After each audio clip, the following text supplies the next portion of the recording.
ज्येष्ठ सामाजिक कार्यकर्ते बाबा आढाव यांचं काल निधन झालेलं आहे। बाबा आढाव यांनी 96व्या वर्षी अखेरचा श्वास घेतलाय।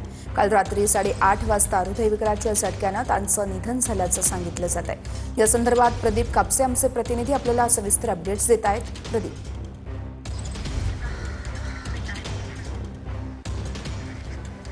वर्षाकाल बाबा आढाव यांचं पुण्यातल्या पुना हॉस्पिटलमध्ये निधन झालं आणि त्यानंतर आज त्यांच्यावरती अंत्यसंस्कार जे आहेत ते केले जाणार आहेत। पुना हॉस्पिटलमधून त्यांचं पार्थिव जे आहे ते सकाळी 10 वाजता मार्केट यार्डमध्ये हमाल पंचायतींच्या सगळ्या कर्मचाऱ्यांसाठी अंत्यदर्शनासाठी ठेवलं जाणार आहे। जवळपास 5 वाजेपर्यंत त्यांचं पार्थिव जे आहे ते मार्केट यार्डमध्ये आपल्याला पाहायला मिळालं आणि त्यानंतर त्यांचं पार्थिव जे आहे ते वैकुंठ स्मशानभूमीमध्ये आणलं जाईल। मात्र कोणतेही धार्मिक विधी न करता त्यांच्यावरती अंत्यसंस्कार जे आहेत ते केले जातील। बाबा आढाव यांनी आतापर्यंत केलेलं कामगारांसाठीचं कार्य असेल, त्याचबरोबर शेतकऱ्यांसाठीचा लढा असेल, या सगळ्या गोष्टी ज्या आहेत आपण पाहतोय की काल सगळ्यांवरती दुःखाचा डोंगर जो आहे तो कोसळलेला आपल्याला पाहायला मिळाला।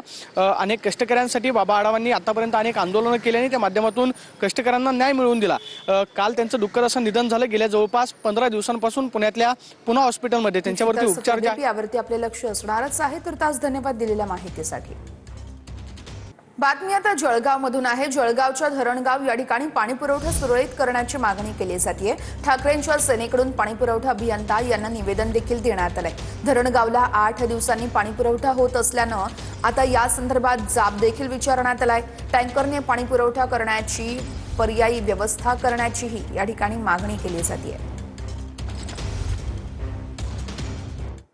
बघूयात पुढची बातमी। पत्रकारांनी अजित पवार यांना जय पवार यांच्या लग्नातील डान्स बद्दल विचारताच दादांनी स्मित हास्य केलेलं आहे। जय पवार यांचं बहरीनमध्ये लग्न पार पडलं आणि याच वेळेस अजित पवार यांनी डान्स केला होता।